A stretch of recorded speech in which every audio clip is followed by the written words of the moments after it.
Hello everyone, তো চলে এলাম আবারও একটা ব্লগ নিয়ে। তো সেই দিন ছিল পালুনি বা রান্না পুজো যাই বলে আর কি।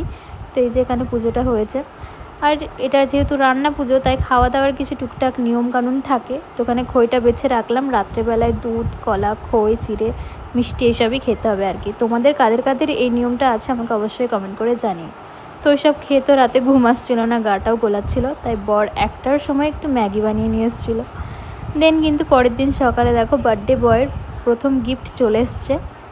আর যদিও জুতোটা ওই পছন্দ করেছিল, তো এই যে আমি অর্ডার করে দিয়েছিলাম, চলে এসছে।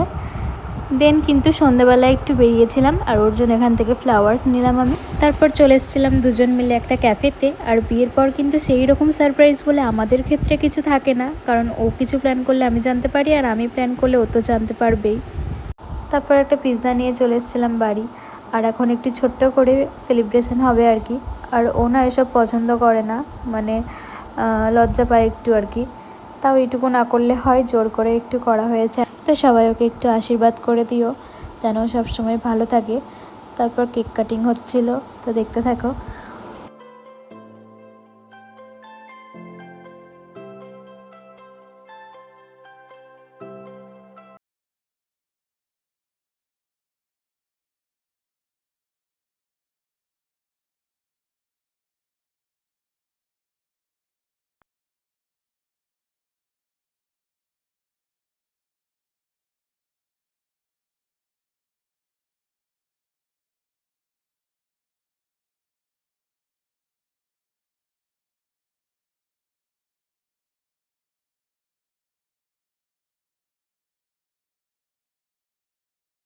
তো খাওয়া দাওয়া কমপ্লিট করে এই যে দুজন মিলে একটু বসেছি।